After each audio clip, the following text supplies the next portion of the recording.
Émile Cole, poète charmant et brillant technicien, saura influencer 20 ans plus tard son cadet, Walt Disney.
6, 11, 18, 19 avril, avec Gainsbourg entre autres, et La Vie en rose quand même. C'est ça, oui, oui, bien sûr, ça fait partie.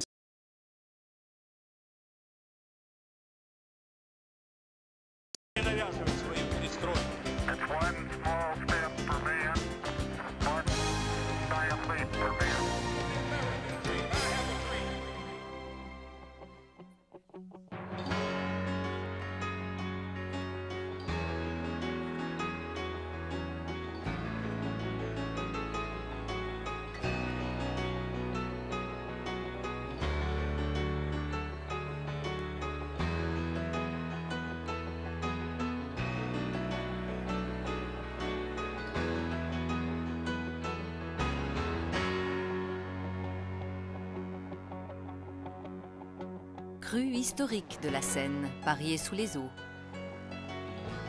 Le Parlement français vote la retraite à 65 ans pour les paysans et les ouvriers. Le Japon annexe l'Empire de Corée.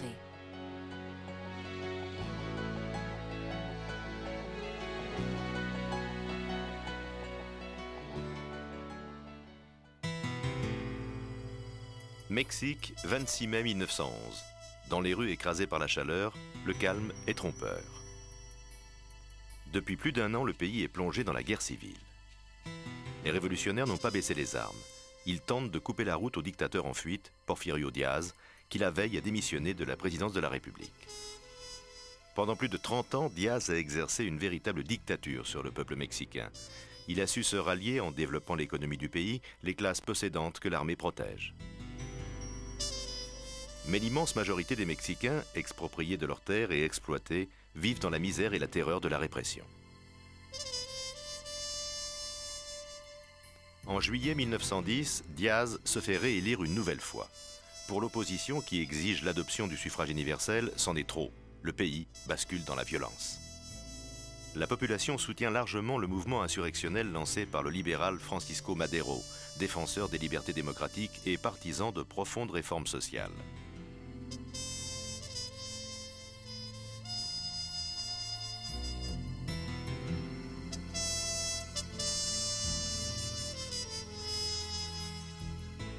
Aux côtés de Madero, une armée hétéroclite d'anciens maquisards et de paysans qui se regroupent au nord autour du bandit et néanmoins révolutionnaire Pancho Villa et au sud sous l'autorité d'Emiliano Zapata, figure de la révolte paysanne. Après un an de combat, Diaz est enfin déchu et prend la fuite. En novembre 1911, Madero est élu à la présidence de la République. Le calme semble revenu. Ce n'est en réalité qu'une trêve. Madero n'a pas mis en route la réforme agraire tant attendue par les paysans mexicains.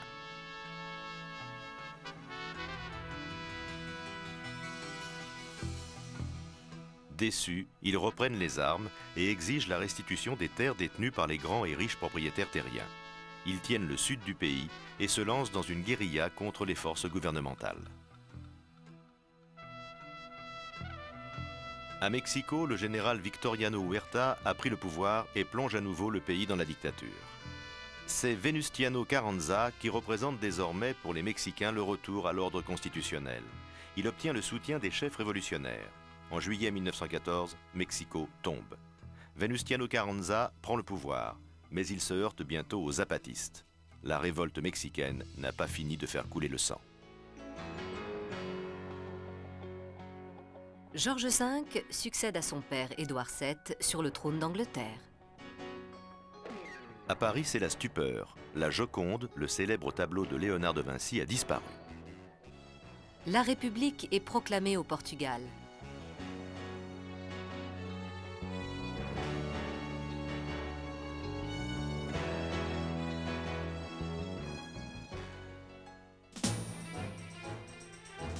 À l'extrême sud de la Terre, dans un immense désert de pierre et de glace, le pôle se dresse à quelques 2774 mètres au-dessus du niveau des mers.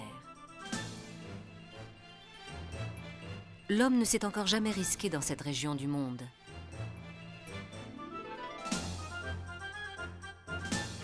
En 1911, deux hommes lancent le défi d'atteindre le pôle sud, le Norvégien Roald Amundsen et le Britannique Robert Falcon Scott. Amundsen, déçu d'avoir été devancé au pôle Nord par Robert Peary en 1909, veut être le premier à rejoindre l'autre extrémité du globe terrestre. En août 1910, il quitte la Norvège à bord du Fram et se dirige vers l'Antarctique qu'il atteint au début de l'année suivante. Avec son équipe, il s'installe dans la baie de la Baleine. Robert Scott ne tarde pas lui non plus à atteindre les côtes du continent austral et débarque à McMurdo Sound à 650 km de son concurrent. L'épreuve peut commencer, une épreuve que des températures de moins 35 voire moins 45 degrés rend particulièrement difficile. Amundsen quitte la baie le 28 octobre 1911. Avec ses 4 coéquipiers, ses 4 traîneaux et ses 42 chiens esquimaux, il se dirige vers le pôle à travers un désert de glace. Scott se met en route 12 jours plus tard. Malheureusement, ces traîneaux motorisés ne sont pas adaptés à de tels climats, ses poneys non plus, et ils meurent les uns après les autres. L'équipe progresse bientôt en tirant elle-même les traîneaux. Pour rejoindre le pôle, Amundsen passe par un itinéraire particulièrement dangereux, le glacier Axel Heiberg. Une fois cette étape franchie, l'explorateur gagne le plateau central antarctique. Le but n'est plus très loin. Le 15 décembre, Amundsen atteint le pôle sud. Scott rejoint le pôle un mois plus tard, mais le drapeau norvégien flotte déjà. Le retour est encore plus difficile. Amundsen rejoint sa base sain et sauf.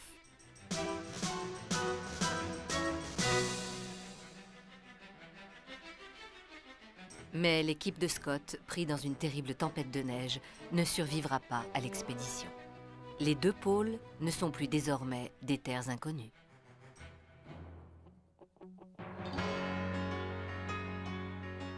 Le talent exceptionnel du danseur russe Nijinsky émerveille le public européen. La guerre oppose Italiens et Turcs en cyrénaïque et en tripolitaine. La chimiothérapie ouvre de nouvelles voies dans le traitement de certaines maladies.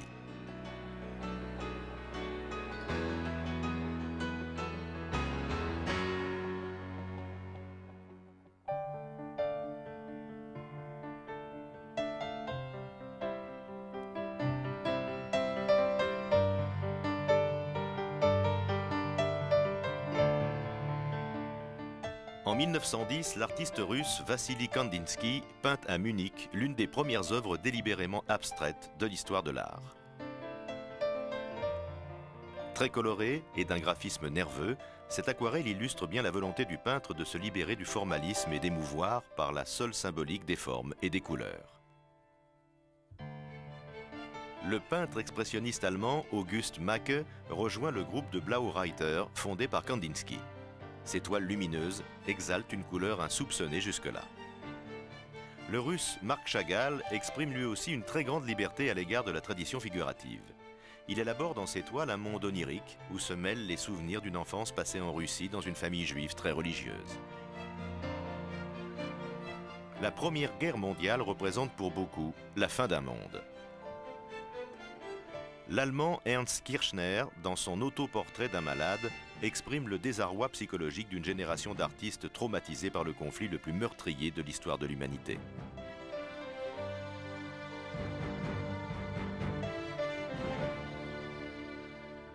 En France, le poète Guillaume Apollinaire renouvelle le genre poétique. Avec son recueil Alcool, paru en 1913, il amène, dit-il, la poésie aux frontières de l'illimité et de l'avenir. Ces calligrammes, œuvre d'une rare fantaisie qu'il écrit un peu plus tard, dessinent l'objet que le texte évoque. Autre figure des lettres françaises, Marcel Proust vient de publier Du côté de chez Swann, mais effraie les éditeurs par ses audaces littéraires. Paul Claudel achève en 1912 l'œuvre qui sans doute illustre le mieux la pensée mystique et le style somptueux du poète, L'annonce faite à Marie. Quant au jeune Alain Fournier, c'est en 1913 qu'il fait paraître son unique ouvrage, Le Grand Maulne. D'une très grande sensibilité, ce roman sans égal connaît un succès considérable quand son auteur est tué au combat en septembre 1914. En février 1916, un groupe d'artistes organise au cabaret Voltaire de Zurich la première soirée du mouvement Dada. Tristan Tzara, Hugo Ball et Hans Arp, ses fondateurs, répondent par l'absurde et le scandale à l'incohérence de leur temps. En Russie, le nihilisme des intellectuels occidentaux n'est pas de mise. La révolution d'octobre 1917 a redonné un sens à la création artistique qui doit se mettre désormais au service d'une culture prolétarienne, le proleculte. Cet art prolétarien trouve de nouvelles formes d'expression pour rester un instrument d'agitation accessible au peuple.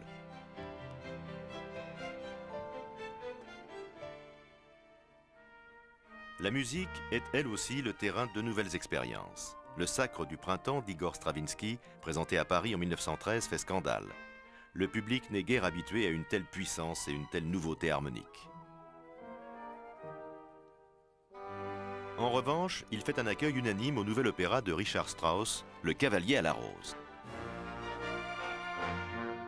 Sa légèreté et sa facture traditionnelle réconfortent un public par trop malmené par les audaces des avant-gardes musicales.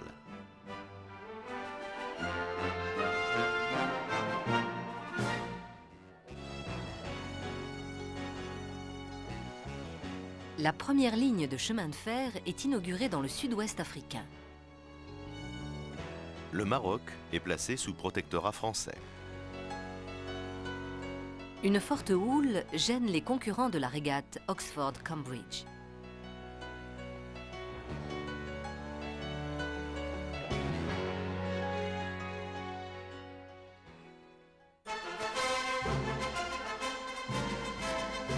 Le 10 avril 1912, le Titanic quitte le port de Southampton pour New York. La traversée inaugurale de ce paquebot devrait rapporter à sa compagnie, la White Star Line, le fameux ruban bleu qui récompense la traversée la plus rapide de l'Atlantique. Le Titanic est déjà le navire de tous les records. Avec ses 269 mètres de long, 28 mètres de large et un poids brut de plus de 46 000 tonnes, c'est le plus grand paquebot du monde. Il peut accueillir plus de 5000 passagers dans un luxe et un confort à faire pâlir le palace ou le salon le plus huppé de la vie mondaine. Le Titanic est aussi réputé être le bateau le plus sûr. Ses 8 ponts en acier et ses caissons étanches le rendent, selon les experts, insubmersible. Fort de ses prouesses, on a négligé les mesures de sécurité traditionnelles. Les canaux de sauvetage insuffisants ne peuvent accueillir plus de 2000 personnes. Après 4 jours de traversée, le paquebot est déjà au large de Terre-Neuve. On signale des icebergs, mais le capitaine John Edward Smith, confiant, ne réduit pas la vitesse de 22 nœuds du navire. À minuit moins 20, le Titanic heurte un iceberg. En quelques secondes, l'eau envahit 5 des caissons étanches. Les pompes mises en route n'y peuvent rien. 2h30 après la collision, le Titanic disparaît dans les flots. La catastrophe a fait 1500 morts.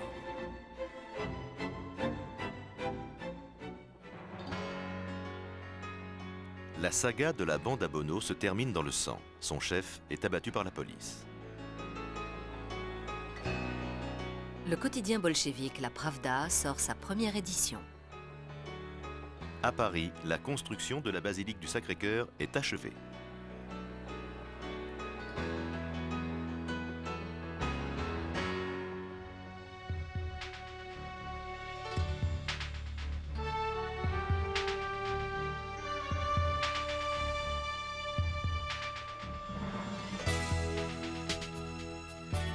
Le 6 juillet 1912, le roi Gustave de Suède préside dans le nouveau stade de Stockholm la cérémonie d'ouverture des 5e Jeux olympiques.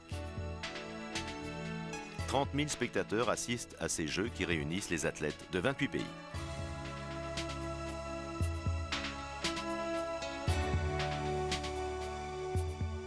Le Sud-Africain Rudolf Luis remporte l'épreuve cycliste sur 320 km en 10 heures et 42 minutes.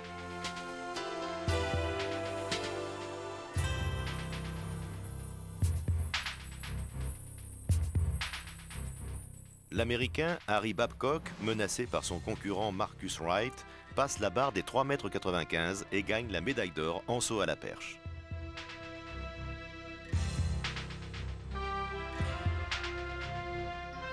Au saut en longueur, qui se pratique encore à cette date à pieds joints, c'est le Grec Constantin Tsitsipas qui décroche la première place sur le podium.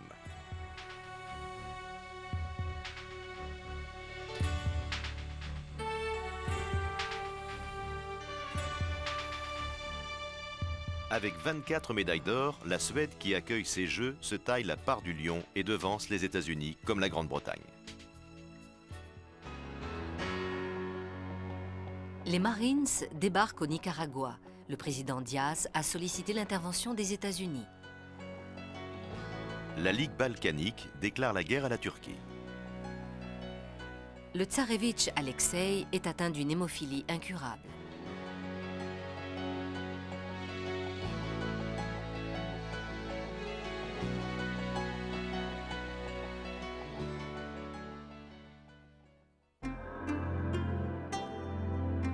Néfertiti. En égyptien, la belle est venue. L'ancienne reine d'Égypte mérite bien son nom.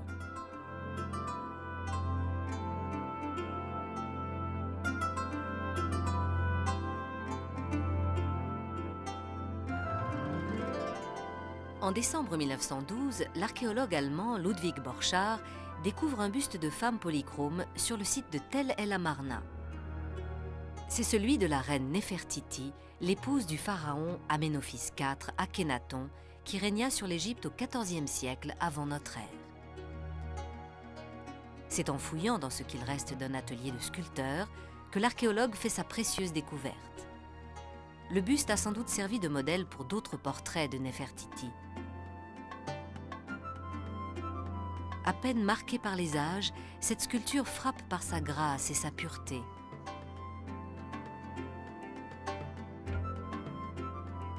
Les fouilles que dirige en Crète le Britannique Arthur John Evans exhument une autre merveille archéologique, les ruines du palais de Knossos. Élevé entre le XVIe et le XVe siècle avant notre ère, ce palais avec ses objets et ses décorations illustre la splendeur de la civilisation crétoise sous la dynastie légendaire de Minos.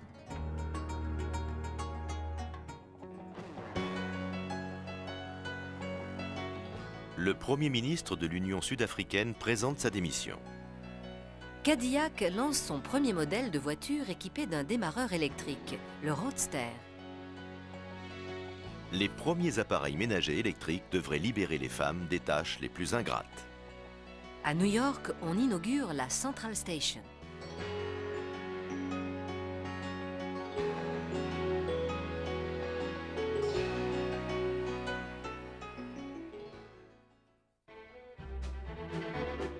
Avec le nouveau siècle, un vent neuf souffle sur la mode féminine. Les élégantes, sans oser toujours les adopter, raffolent des récentes audaces vestimentaires. La taille, dont on apprécie qu'elle soit bien prise, se libère pourtant de ce bourreau qu'est le corset.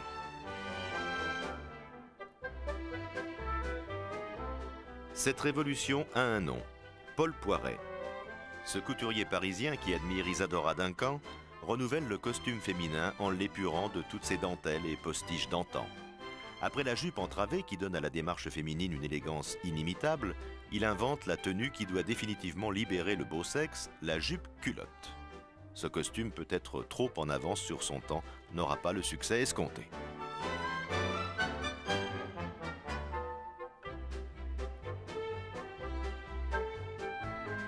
Une autre grande dame de la mode commence à faire parler d'elle, Gabrielle Chanel, que le tout Paris appelle déjà Coco. Installée rue Cambon, qu'elle ne quittera plus, elle dessine une nouvelle silhouette, celle de la femme moderne. En ce début de siècle, Paris est décidément la capitale de la mode.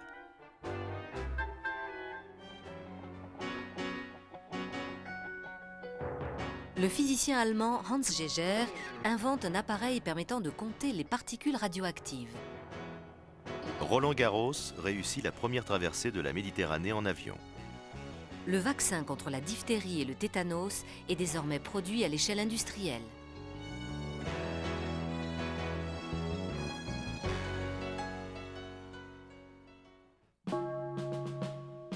Le 28 juin 1914, l'Europe bascule dans la guerre. En visite à Sarajevo, l'archiduc héritier François-Ferdinand d'Autriche assiste aux grandes manœuvres. Il est assassiné par un étudiant bosniaque, Gavrilo Princip, membre d'une organisation secrète nationaliste yougoslave. Ce drame dynastique, aux confins de l'Europe, met le feu aux poudres. Le fragile équilibre entre les grandes puissances rivales est rompu. La paix européenne ne tient plus qu'à un fil.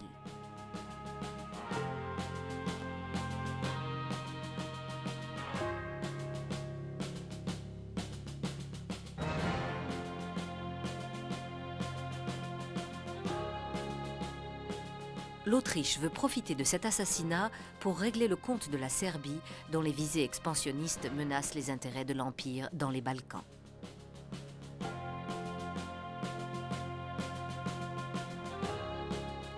La Serbie a un puissant allié, la Russie, qui ne peut pas ne pas réagir sous peine de perdre son influence dans la région. L'Empire austro-hongrois peut compter quant à lui sur son allié allemand. Guillaume II assure à Vienne son soutien inconditionnel en cas de conflit. L'Europe est consciente que cette nouvelle crise internationale peut déboucher sur la guerre. Le système des alliances, mis au point par les grandes puissances, peut très vite devenir un mécanisme irréversible, entraînant dans le conflit la France et l'Angleterre alliées à la Russie.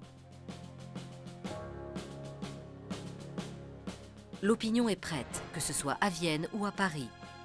En France, c'est l'union sacrée contre l'ennemi héréditaire allemand. L'euphorie guerrière a gagné jusqu'aux intellectuels comme Thomas Mann. Les voix inquiètes d'un Bertrand Russell, d'un Romain Rolland ou d'un Karl Kraus ne trouvent guère d'écho. L'Autriche adresse le 23 juillet un ultimatum à la Serbie.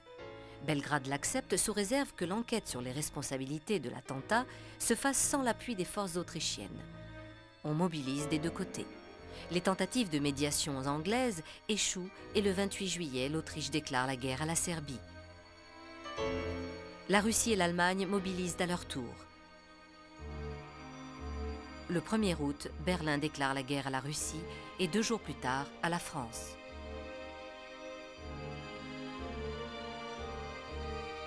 La mobilisation générale a reçu un bon accueil dans cette France emportée par la vague nationaliste et sûre de son bon droit contre l'agresseur allemand. Fidèle au plan Schlieffen, l'état-major allemand décide de traverser la Belgique neutre. L'Angleterre, qui exige sans succès le respect de la neutralité belge, entre à son tour dans le conflit. Surprise par le plan de guerre allemand, l'armée française n'offre guère de résistance. En déroute, elle se replie vers la capitale. L'avance allemande est enfin stoppée début septembre. C'est le miracle de la Marne. La guerre, qui devait être courte, prend un visage jusque-là inconnu. Sur un front immobile de 700 km, les troupes ennemies se font face dans ce que l'on appelle la guerre de position.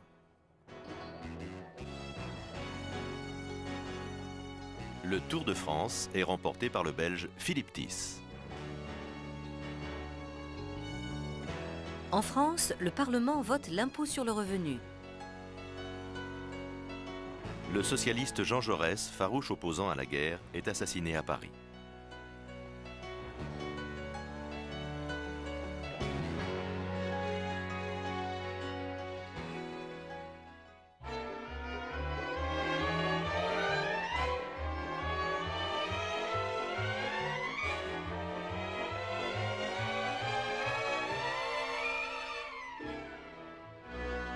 À Paris comme en province, on court au cinéma voir le nouvel épisode de Fantomas, ce mystérieux bandit qui se promène dans la capitale en cagoule et maillot noir. Louis Feuillade, l'auteur de ce succès à répétition, signe là la première série policière qui enchanta un Guillaume Apollinaire et fut ensuite repris par les États-Unis sous forme de serial.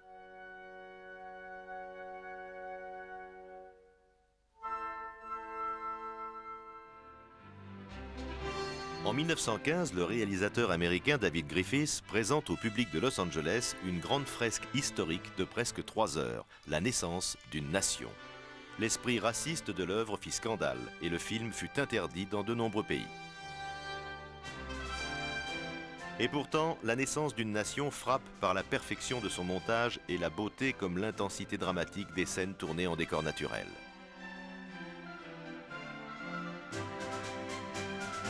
Ce film, par son importance, signe la naissance d'une industrie qui allait bientôt dominer le cinéma américain puis mondial, les studios d'Hollywood. Autre surprise sur les écrans de cinéma, l'apparition de Charlie Chaplin. il donne aux gens burlesques, dont le public raffole, ce petit supplément d'âme qui le conduira très rapidement au succès.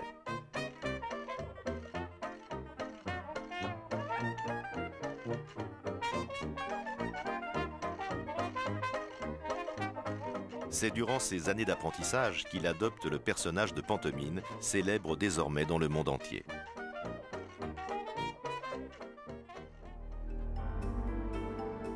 À la fin des années 10, commence le tournage d'un film qui allait devenir un véritable événement, Le cabinet du docteur Caligari.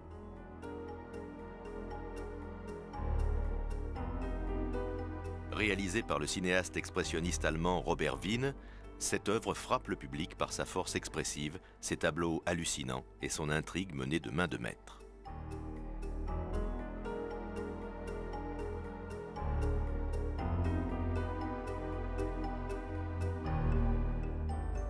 À la sortie du film, ses partisans et ses détracteurs en vinrent aux mains. Ce fut la bataille d'Hernani du cinéma.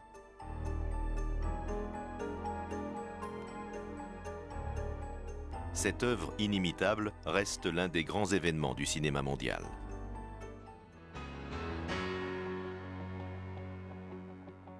Le monde catholique est en deuil. Le pape Pie X est mort. Le Congrès américain vote la loi sur la prohibition. La Grande-Bretagne signe un traité de protectorat avec l'Égypte.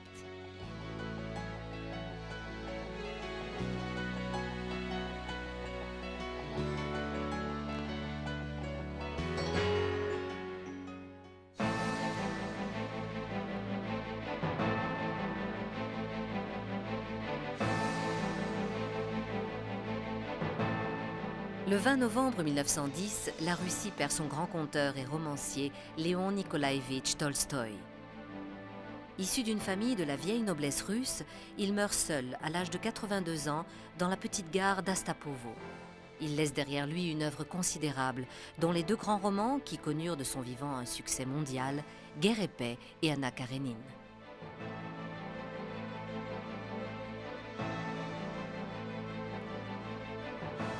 Il a aussi marqué son pays par une existence qu'il a voulu irréprochable, condamnant au nom de la morale la violence comme la vaine recherche du plaisir et du luxe.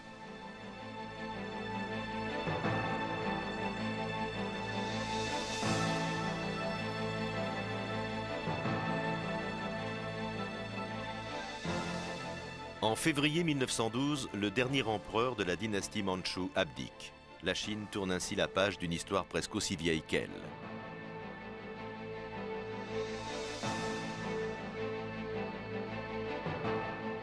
Puyi, le dernier empereur monté sur le trône à l'âge de 3 ans, renonce à ses fonctions au profit de la nouvelle et première République chinoise.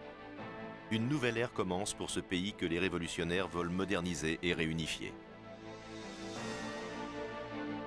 C'est Yang Shikai, un proche de l'ancien empereur qui devient le 15 février le président de la nouvelle République. Évincé du pouvoir, Sun Yat-sen passe dans l'opposition et fonde le Kuomintang, le parti nationaliste chinois.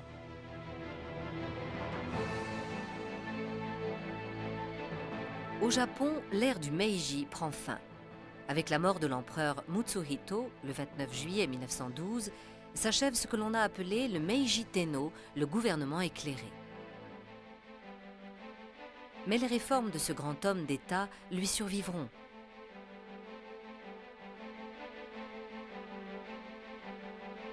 Avec lui, le Japon est devenu une grande puissance industrielle dont le régime politique s'inspire du modèle occidental.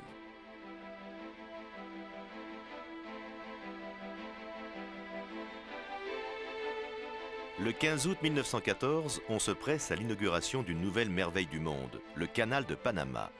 D'une longueur de 80 km, cette voie d'eau artificielle relie l'Atlantique au Pacifique à travers l'isthme de Panama. Pourvu de gigantesques écluses à chaque extrémité, le canal a coûté la somme impressionnante de 365 millions de dollars. Mais l'enjeu est de taille. Grâce à lui, il n'est plus nécessaire de contourner le Cap Horn pour relier les côtes ouest et est des États-Unis. Le contrôle américain de la zone du canal, qui s'étend sur 16 km, permet à ce pays d'asseoir sa suprématie militaire et économique sur la région, voire le continent tout entier.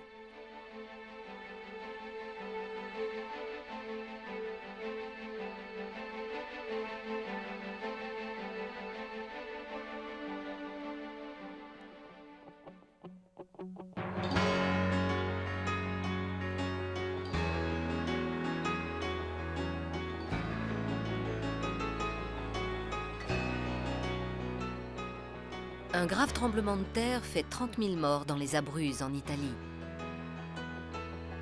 Istanbul décrète l'extermination des Arméniens de Turquie. Le Parlement français accorde aux femmes l'autorité parentale.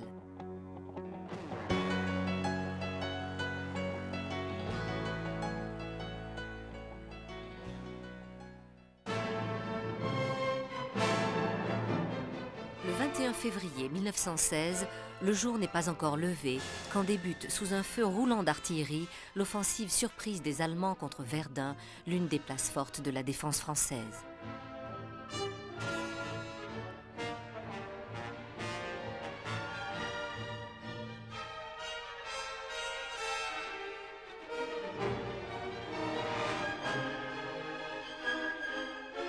Depuis la bataille de la Marne en septembre 1914, le front s'est stabilisé de Belfort à Nieuport sur la mer du Nord. La longue guerre d'usure commence. Les troupes allemandes et françaises s'enterrent dans des tranchées creusées à même le sol.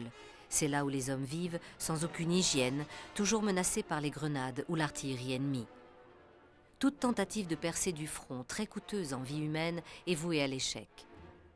L'offensive française en Champagne pendant l'hiver 1915, comme la bataille d'Ypres, où les Allemands utilisent pour la première fois les gaz asphyxiants, sont aussi meurtrières qu'impuissantes à faire bouger le front.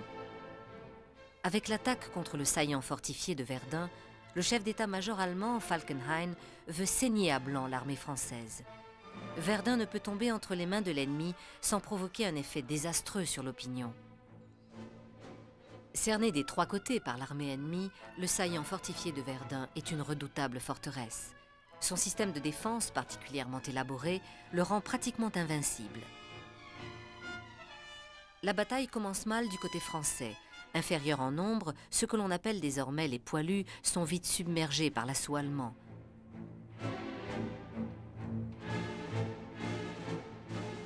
Les tranchées de première ligne tombent, puis le fort de Douaumont. Malgré ses premiers échecs, le front français tient bon. Le général Pétain, plus soucieux que ses pairs du sort de ses soldats, a pris le 24 février le commandement des opérations.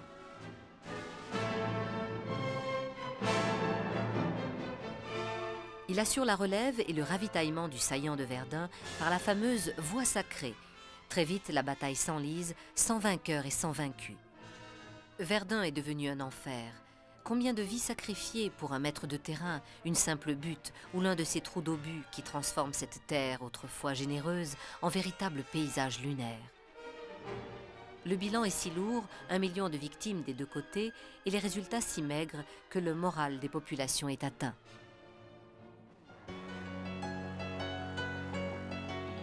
La Suisse observe le principe de stricte neutralité dans le premier conflit mondial.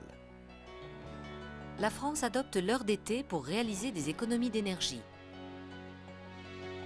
C'est le 300e anniversaire de la mort de William Shakespeare.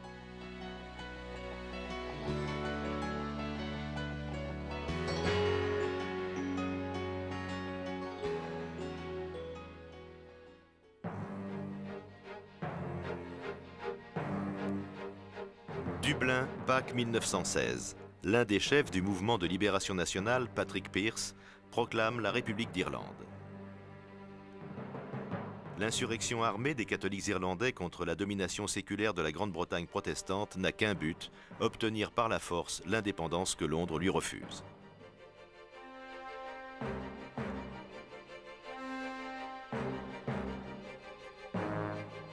Cette révolte n'est pas la première. En 1914, la Chambre des communes croit mettre un terme à la question irlandaise en adoptant le projet d'autonomie revendiqué par les Irlandais depuis 1870, le Home Rule. Mais cette loi ne répond plus aux aspirations indépendantistes du Sinn Féin. Refusant d'être enrôlée aux côtés des Britanniques sur le front français, la fraction indépendantiste des catholiques irlandais prépare le soulèvement de Dublin. Le lundi de Pâques, 1500 combattants de l'armée clandestine se rendent maîtres d'une partie de la ville. La riposte ne se fait pas attendre. Bien supérieure en nombre, l'armée britannique intervient avec la plus grande brutalité.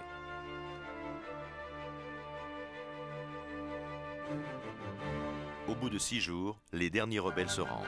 Du côté irlandais, le bilan est lourd. Des blessés, des centaines de morts et les dirigeants du mouvement exécutés. Cette répression brutale rend la présence britannique plus impopulaire que jamais. Choquée, la population est désormais favorable à l'indépendance.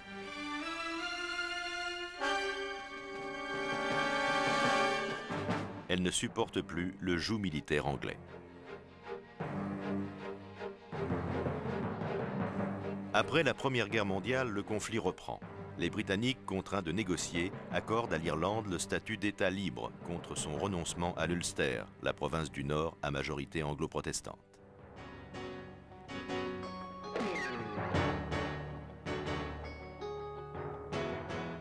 Le Français Romain Rolland reçoit le prix Nobel de littérature. Raspoutine, le favori peu scrupuleux des souverains russes, est assassiné. Avec son nouveau conditionnement, le Coca-Cola devient une boisson de consommation courante.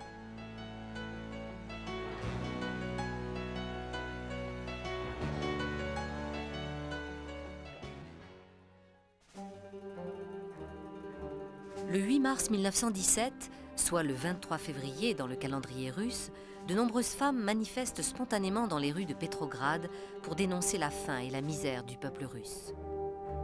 Depuis la révolution de 1905, le tsar a perdu la confiance de la population. Le pouvoir autocratique qu'il continue d'exercer et l'absence de réformes exaspèrent aussi bien la bourgeoisie que les ouvriers et les paysans.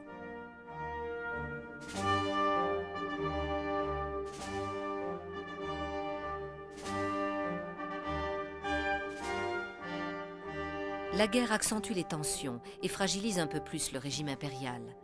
Les défaites russes à Tannenberg et sur les lacs de Masurie en 1914, comme l'offensive ratée du général Broussilov en 1916, ont montré la faiblesse de la Russie face aux empires centraux. Au front, les soldats sont affamés. À l'arrière, les villes ne sont plus approvisionnées et leurs habitants souffrent de la faim.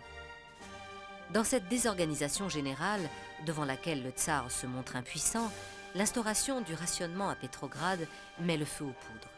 Les femmes manifestent les premières, rejointes très vite par les ouvriers qui se mettent en grève.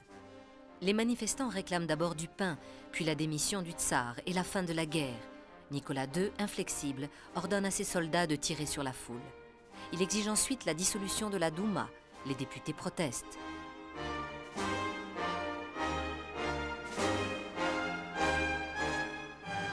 De nombreuses garnisons fraternisent avec les insurgés. Le tsar n'a plus d'autorité dans sa capitale. Le 27 février, l'insurrection a réussi. 2 pouvoirs s'ébauchent pour combler le vide politique. Le premier, né du mouvement populaire organisé autour du soviet de Pétrograd, relève d'un comité exécutif provisoire. Le second, le comité provisoire de la Douma, se forme autour de l'opposition libérale dont la priorité est le rétablissement de l'ordre. Le 15 mars, le tsar Nicolas II est contraint d'abdiquer.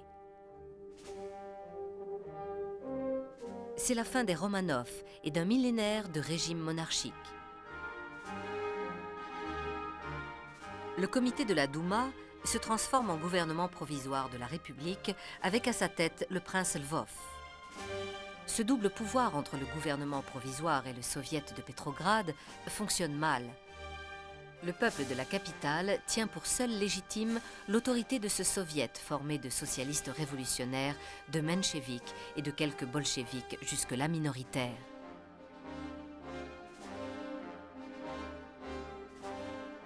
Le retour d'exil, le 3 avril, de Vladimir Ilitch Lénine va radicaliser le conflit latent entre réformistes et révolutionnaires.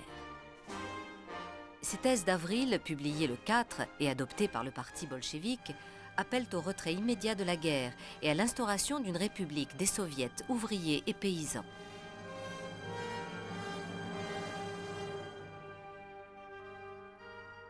Avec ce programme, Lénine répond aux attentes d'une grande partie des soviets, pour lesquels la fin du conflit comme les réformes sociales et agraires sont des priorités.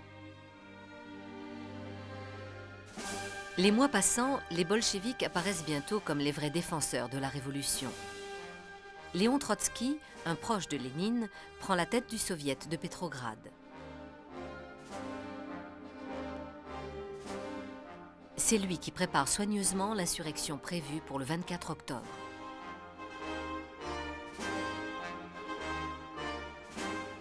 Les jours du gouvernement provisoire et de son président, Alexis Kerensky, sont comptés.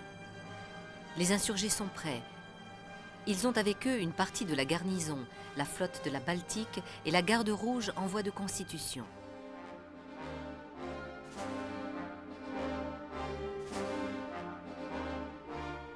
Dans la nuit du 24 au 25, les révolutionnaires s'emparent des points stratégiques de la capitale.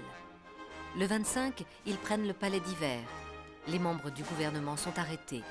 Kerensky prend la fuite. Le soir même, le congrès pan-russe des soviets se réunit. Dès le lendemain, le congrès entérine la formation d'un gouvernement entièrement bolchevique. Avec cette victoire et ses répercussions dans le monde, la révolution russe va changer le cours de l'histoire.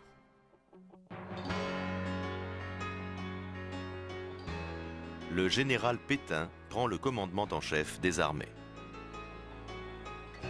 Reconnu coupable d'espionnage au profit de l'Allemagne, Mata Hari est exécuté. Le chirurgien allemand Sauerbruck met au point la première prothèse mobile.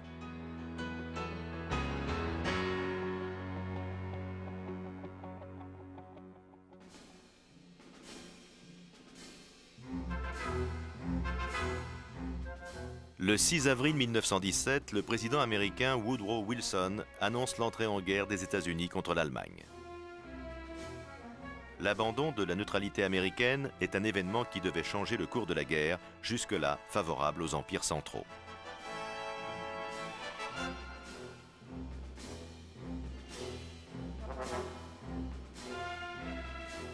Pour briser le blocus maritime britannique qui asphyxie son économie, l'Allemagne décide en février 1915 d'étendre la guerre sous-marine aux navires de commerce.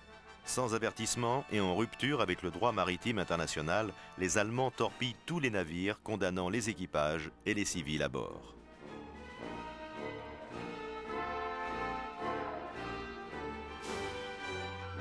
Le paquebot de luxe britannique, le Lusitania, est l'une des premières victimes de cette guerre sous-marine totale.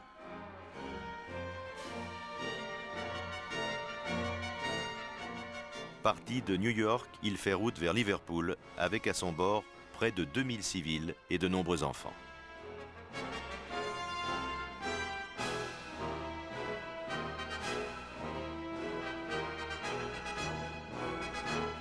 C'est le 7 mai 1915 qu'un sous-marin allemand, le U-20, envoie par le fond le Lusitania. Ce torpillage surprise indigne l'opinion publique américaine. La guerre n'est plus si lointaine pour ce pays au fort penchant isolationniste. Washington menace Berlin qui change de ton et fait amende honorable. En février 1916, l'état-major allemand récidive et veut renforcer la guerre sous-marine contre les navires de commerce armés.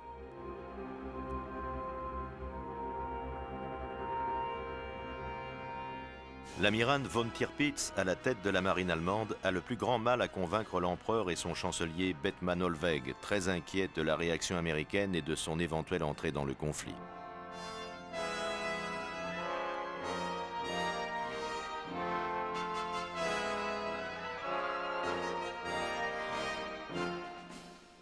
Deux mois plus tard, le 31 mai 1916, la bataille du Jutland ou de Skagerrak oppose la Grande Fleet britannique à la flotte de haute mer allemande.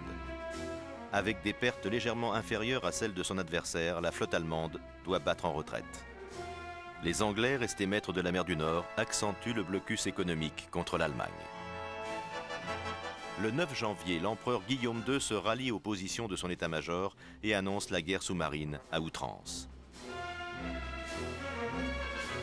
Le but est de couler 600 000 tonnes de navires par mois et de mettre ainsi la Grande-Bretagne à genoux.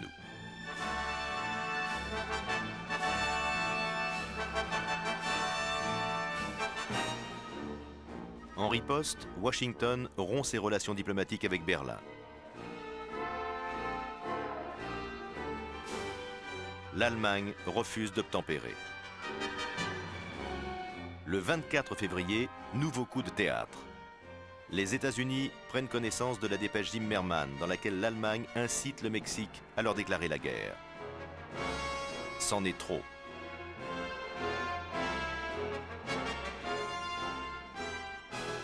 Le 6 avril, le Congrès vote à la demande du président Wilson la déclaration de guerre à l'Allemagne. Cette intervention est décisive. Elle apporte aux puissances de l'entente l'aide en hommes et en matériel qui leur permettra de remporter la victoire.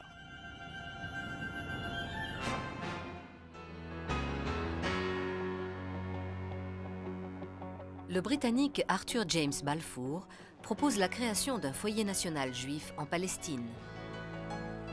Georges Clemenceau est appelé à la tête du gouvernement. Le Comité international de la Croix-Rouge reçoit le prix Nobel de la paix.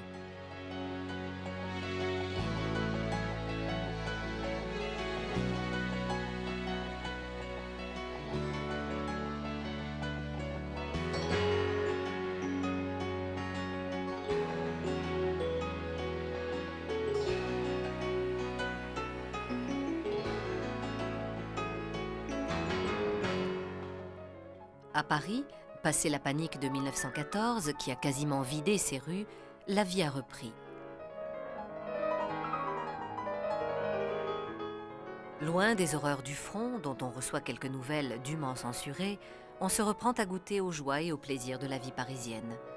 En ces temps de guerre, elle a retrouvé son visage d'antan, loin du visage morne et puritain qu'elle s'était infligé par pudeur ou solidarité au début des hostilités.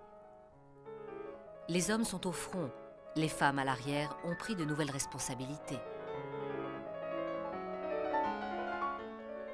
Investies de l'autorité parentale, elles prennent désormais la parole. Les plus militantes rejoignent la cause de l'émancipation des femmes. Certaines vont jusqu'à réclamer l'égalité des droits avec les hommes.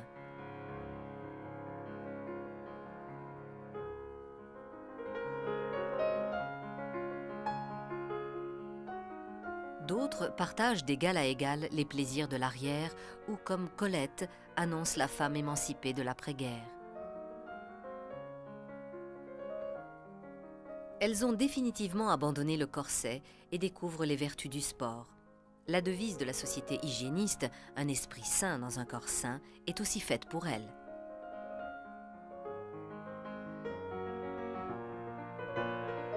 Avec la guerre, les femmes se débarrassent aussi de leur seul statut de ménagère. Les plus instruites aident leurs compatriotes à rédiger ce courrier tant attendu par les soldats du front. D'autres remplacent les hommes dans les usines.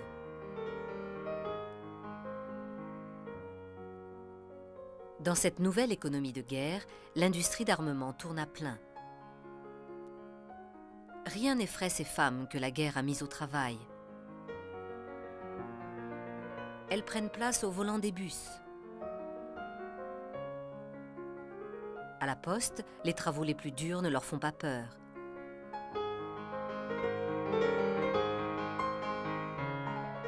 La guerre tourne une page. Rien ne pourra vraiment redevenir comme avant.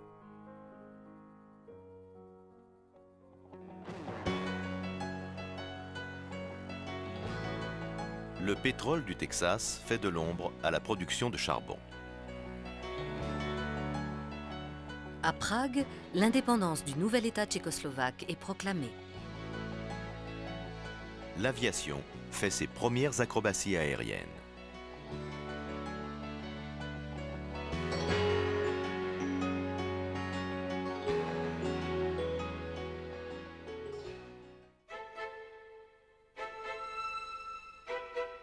Berlin, le 9 novembre 1918. L'empereur Guillaume II abdique. D'une fenêtre du Reichstag, le social-démocrate Philipp Scheidemann proclame devant une foule venue l'acclamer la nouvelle République allemande. La révolution en Allemagne est étroitement liée à la défaite militaire que le haut commandement a lui-même reconnue comme inéluctable.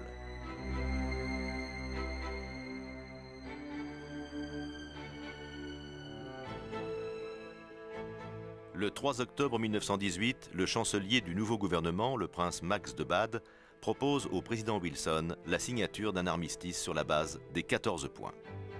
L'Allemagne est sous le choc. Jusqu'au dernier moment, elle a cru à la victoire. Désormais, le peuple veut la paix, celle que le président Wilson a laissé entrevoir dans ses 14 points. Une paix sans vainqueur et sans vaincu, reconnaissant le droit des peuples à disposer d'eux-mêmes.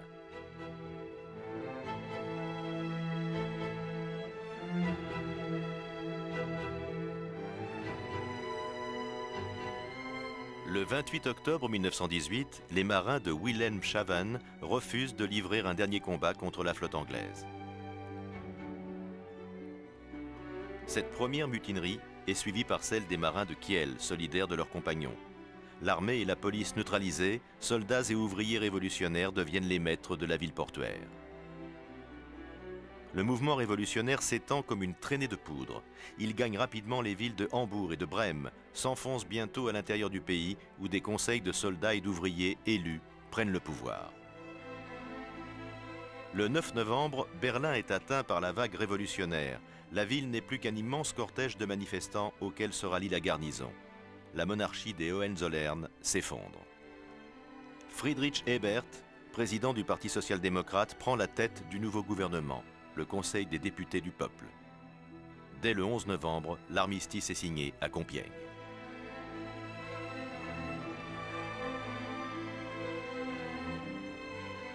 À la gauche du réformiste Ebert se dresse le groupe révolutionnaire minoritaire Spartacus, animé par Karl Liebknecht et Rosa Luxemburg.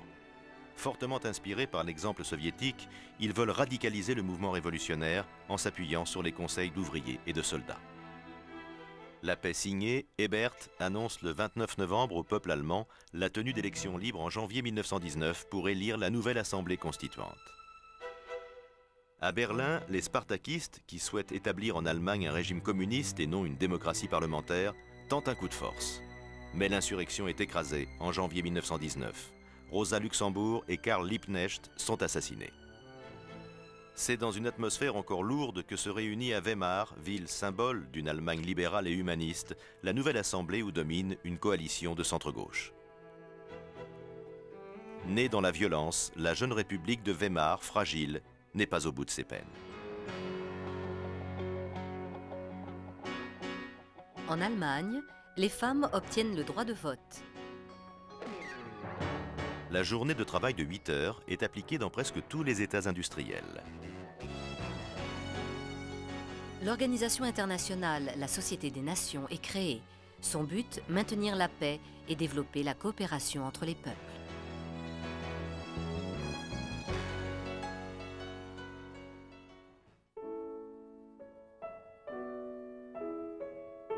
L'Allemagne, humiliée par la défaite, vit encore sous le régime des privations et de la misère.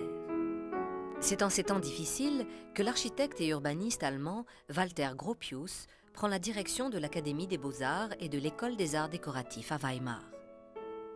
Par la fusion de ces deux institutions, il fonde en 1919 le Bauhaus, la maison de la construction qui devait si fort influencer l'art contemporain. L'enseignement dispensé dans cette école d'avant-garde repose sur une nouvelle conception de la fonction artistique, désormais associée à celle de l'artisanat. D'inspiration socialiste, le Bauhaus veut intégrer l'art à la société industrielle. La grande liberté esthétique de cette école, où l'on crée de très nombreux prototypes d'objets usuels, est malgré tout marquée par une abstraction géométrique et un fonctionnalisme commun à toutes les réalisations. Avec le Bauhaus, le design industriel est né.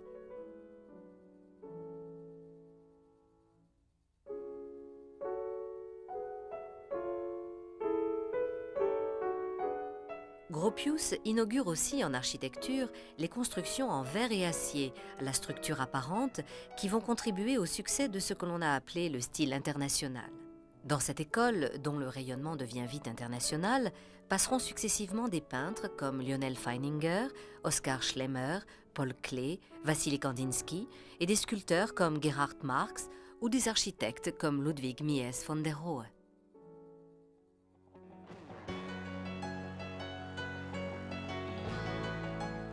Avec les machines à coudre électriques, l'industrie textile connaît une véritable révolution. Le Comité international olympique exclut les athlètes allemands des Jeux olympiques de 1920. Le Junker F-13, le premier avion de transport en métal, fait son vol inaugural.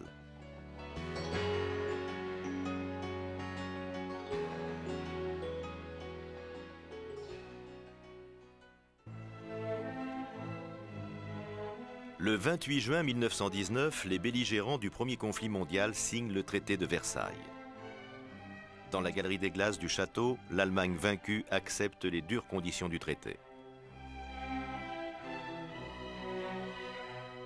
En janvier 1919, les vainqueurs s'étaient mis d'accord à Paris sur les conditions à exiger aux puissances centrales, absentes ainsi que la Russie de cette conférence préliminaire.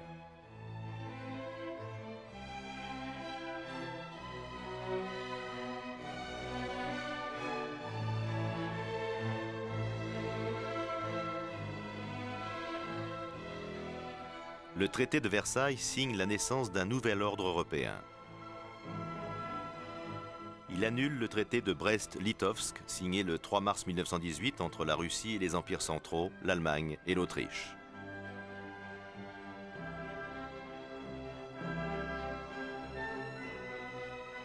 Ce traité a été conclu sans l'accord de l'Angleterre et de la France, les deux alliés de la Russie dans le conflit. Après la révolution d'octobre, la Russie des soviets veut la paix à tout prix. Les conditions du traité sont très dures. Le jeune État socialiste perd la Finlande, les pays baltes, la Pologne, l'Ukraine, la Géorgie et l'Arménie. Pour l'Allemagne, le traité de Versailles est une paix honteuse. Elle perd la région de Memel, Danzig, qui gagne le statut de ville libre, la Prusse occidentale et Posen. La Haute-Silésie et le sud du Schleswig se séparent de l'Allemagne par référendum populaire. Elle cède encore Eupen et Malmedy, l'Alsace-Lorraine et l'ensemble de ses colonies. La Sarre est placée sous l'administration de la Société des Nations. Ses mines de charbon sont exploitées par la France. En Allemagne, c'est la consternation. La population humiliée dénonce ce traité dont les conditions sont jugées exorbitantes. L'Allemagne n'a pourtant pas le choix. Menacée du pire, elle signe un texte qu'au fond d'elle-même, elle ne reconnaîtra jamais.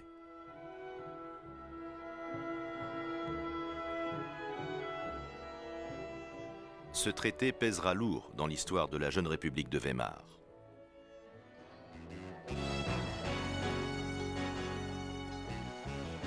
À Berlin, c'est un film de Lubitsch qui fait l'ouverture du nouveau palais de la UFA.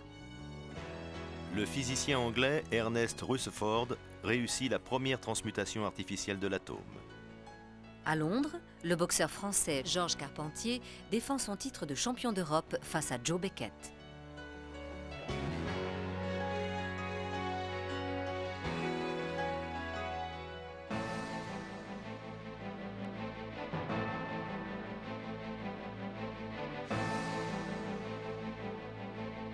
La publicité fait son cinéma. Les réclames ont trouvé dans le 7e art un allié puissant pour faire passer leur message auprès du public. Celui-ci, encore émerveillé par la magie des salles obscures, se laisse vite convaincre. Lutter contre les maladies est l'objectif numéro 1. Au début du XXe siècle, la médecine fait des pas de géant. Les fléaux comme la peste ou le choléra ont été vaincus. Prévenir plutôt que guérir. Tel est le mot d'ordre des temps modernes où le salut passe désormais par l'hygiène.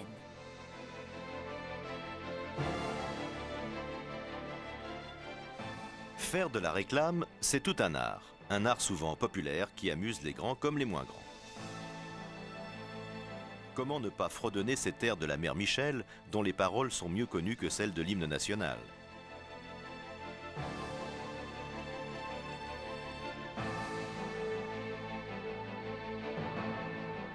Comment résister à ce genre tout nouveau mais qui affiche déjà une belle maturité, le dessin animé.